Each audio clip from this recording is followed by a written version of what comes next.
మేడారం మహాజాతరకు సర్వం సిద్ధమైంది. రాష్ట్ర మంత్రులు, ఉన్నతాధికారులు ప్రధాన జాతరకు కావాల్సిన ఏర్పాట్లను స్వయంగా పర్యవేక్షిస్తున్నారు. మంత్రి సీతక్క మేడారంలోనే ఉంటూ ప్రధాన జాతరకు కావాల్సిన ఏర్పాట్లపై ఎప్పటికప్పుడు అధికారులతో రివ్యూలు చేస్తున్నారు. ఇప్పటికే 50 లక్షల మందికి పైగా జాతరకు తరలివచ్చినట్లు అధికారులు తెలిపారు.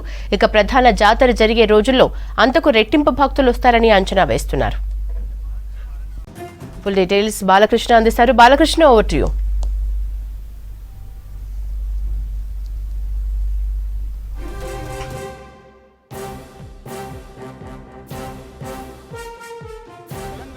మహాకుంభ మేళా, సమ్మక్క సారలమ్మ జాతరకు సంబంధించినటువంటి ముఖ్యమైన ప్రదేశాల్లో సంపెంగ వాగు, జంపన్న వాగు కూడా ఇదొకటి.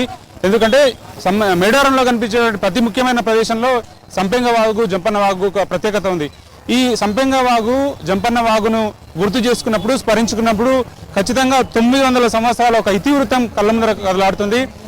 మేడారం ప్రాంతాన్ని, మేడారం ఏరియాని కాకతీయ సైన్యం, కాకతీయ రాజులు దుర్బుద్ధితో ఆక్రమించుకునే సందర్భంలో జరిగినటువంటి వీర పోరాటంలో అటు సమ్మక్క సారలమ్మతో పాటు నాగులమ్మ, అట్లాగే పడిద్దరాజు, గోవిందరాజు, జంపన్న వీరంతా వీరోచితంగా పోరాడుతున్న ఇతివృత్తం కళ్ళ ముందర కనిపిస్తుంది. అసలు సాధారణమైనటువంటి ఆయుధాలతో వారు కాకతీయ సైన్యంతో వీర పోరాటం చేస్తున్నటువంటి ఇతివృత్తం కళ్ళ ముందర కనిపిస్తూ ఉంటుంది.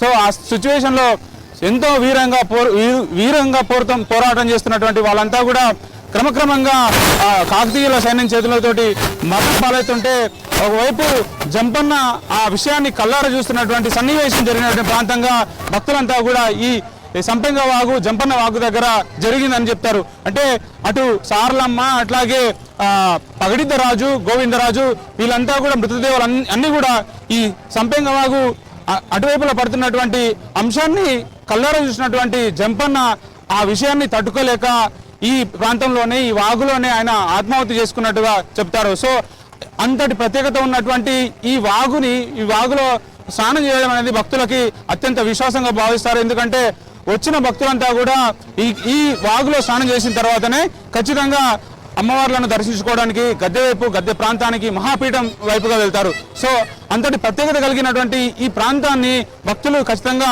వస్తారు. వాళ్ళంతా కూడా పుణ్య స్నానాలు ఆచరిస్తారు. అంతకుముందు తలనీలాలు సమర్పించే భక్తులు కూడా చాలా మంది వస్తారు. సో తలనీలాలు సమర్పించిన తర్వాత స్నానాలు చేస్తారు. మనం చూడొచ్చు, గవర్నమెంట్ కూడా పెద్ద ఎత్తున కూడా షవర్లు ఏర్పాటు చేయడం జరిగింది. సో ఇక్కడ స్నానం చేసిన తర్వాత వాళ్ళు అమ్మవార్లను, సమ్మక్క సారలమ్మను దర్శించుకుంటారు అనేది ఆనవాయితీగా వస్తుంది. ఇంతటి చరిత్ర కలిగినటువంటి ఈ సంపెంగ వాగు, జంపన్న వాగును ప్రతి ఒక్క భక్తుడు కూడా తరలించుకోవడము, స్నానం చేయడం అనేది ఒక ముఖ్యమైనటువంటి, ప్రధానమైనటువంటి ఘట్టంగా మారింది. లక్షలాది మంది భక్తులు వచ్చేటువంటి మహాకుంభమేళ, మహాజాతరకు దేశం నలుమూలల నుంచి, ముఖ్యంగా అటు ఆంధ్రప్రదేశ్ కానీ, తెలంగాణ కానీ, అటు ఛత్తీస్గఢ్, మహారాష్ట్ర, ఇట్లా తెలంగాణ చుట్టుముట్టు ఉన్నటువంటి ప్రతి ప్రాంతం నుంచి పెద్ద ఎత్తున భక్తులు తరలి వస్తారు. లక్షలాది మంది జనం తరలి వచ్చే ఈ జాతరలో వనదేవతలను దర్శించుకునే ముందు జంపన్న వాగులో స్నానం ఆచరిస్తారు. సో గిరిజన సాంప్రదాయం ప్రకారము ప్రపంచంలోనే అత్యంత పెద్ద జాతరగా మనము మేడారం సమ్మక్క సారలమ్మ జాతరని కొనియాడడం అనేది ఆనవాయితీగా జరుగుతొస్తుంది. 2 ఏళ్లకు ఒకసారి జరిగేటువంటి ఈ జాతర ఒక మహాఘట్టం. ఎప్పుడైతే సమ్మక్క గద్దె మీదకి, చిలకల గుట్ట నుంచి గద్దె మీదకి రావడం జరుగుతుందో ఆ ఘట్టాన్ని కళ్ళారా చూడడం కోసం పెద్ద ఎత్తున భక్తులు తరలి రావడం అనేది ఒక ఆనవాయితీగా వస్తుంది. లక్షలాది మంది ఇసుక వేస్తే రావడంత జనం ఈ జాతరలో కనిపిస్తారు. సో ఇంతటి ప్రత్యేకత, ఇంతటి విశిష్టత కలిగినటువంటి సంపెంగ వాగులో ప్రతి ఒక్కరు కూడా పుణ్యస్నానాలు ఆచరించడం, అమ్మవార్లను దర్శించుకోవడం, ఈ ప్రాంగణంలో మేడారం అంతా కూడా ఒక అడవిలో, దండకారణ్యంలో, ఏటూరు నాగారం లాంటి ఒక దండకారణ్యంలో ఒక లక్షలాది మంది జనం కనిపించినటువంటి, మహాసంద్రంగా కనిపించినటువంటి ఒక వాతావరణం మాత్రం ఖచ్చితంగా సమ్మక్క సారలమ్మ జాతర సందర్భంలో కనిపిస్తుందని చెప్పి క్లియర్గా చెప్పవచ్చు. ఈ సందర్భాన్ని, ఈ సన్నివేశాన్ని చూడడానికి 1000 కళ్ళన్న చాలా ఉన్నట్టుగా కూడా భక్తులు ఒక మధురానుభూతికి లోనవుతుంటారు. వివిధ ప్రాంతాల నుంచి పెద్ద ఎత్తున జనమైతే తరలి వస్తుంటారు. సో సమ్మక్క సారలమ్మ జాతరలో ఉన్నటువంటి అనువనువు కూడా ప్రతిరోజు కూడా ఎంతో ముఖ్యమైనది.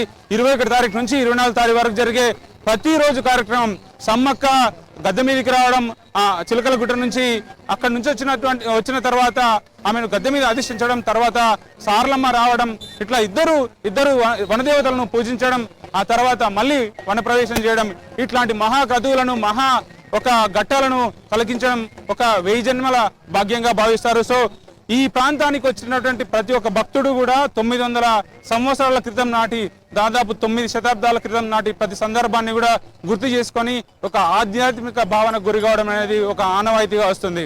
సో ఇది నిత్యం కూడా ఈ ప్రాంతానికి జనమైతే తరలి వస్తున్నారు. కుటుంబ సభ్యులతోటి వివిధ రకాల ట్రిప్స్ చేస్తూ చాలా మంది అడవి ప్రాంతంలో మేడారం ఏరియాకు భక్తజన సందర్భంతో పెద్ద ఎత్తున తరలి వస్తున్నారు. పోలీస్ ఫోర్స్ కూడా పెద్ద మొత్తంలో గ్యాదర్ కావడం జరిగింది. అనువు కూడా మేడారం ఏ ప్రాంతంలో చూసినా కూడా సీసీ కెమెరా సర్వేలెన్స్ ఉంది. దీంతో పాటు కమాండ్ కంట్రోల్ రూమ్ కూడా ఏర్పాటు చేసి అక్కడ నిత్యం కూడా పోలీసు బందోబస్తు ఏర్పాటు చేసి అణువు క్షుణ్ణంగా కూడా ఎలాంటి అవాంఛనీయ సంఘటనలు జరగకుండా కూడా జాగ్రత్తలు తీసుకున్న సిచ్యువేషన్ అయితే క్లియర్ గా మేడారంలో కనిపిస్తుంది. Vote studio. Thank you Balakrishna.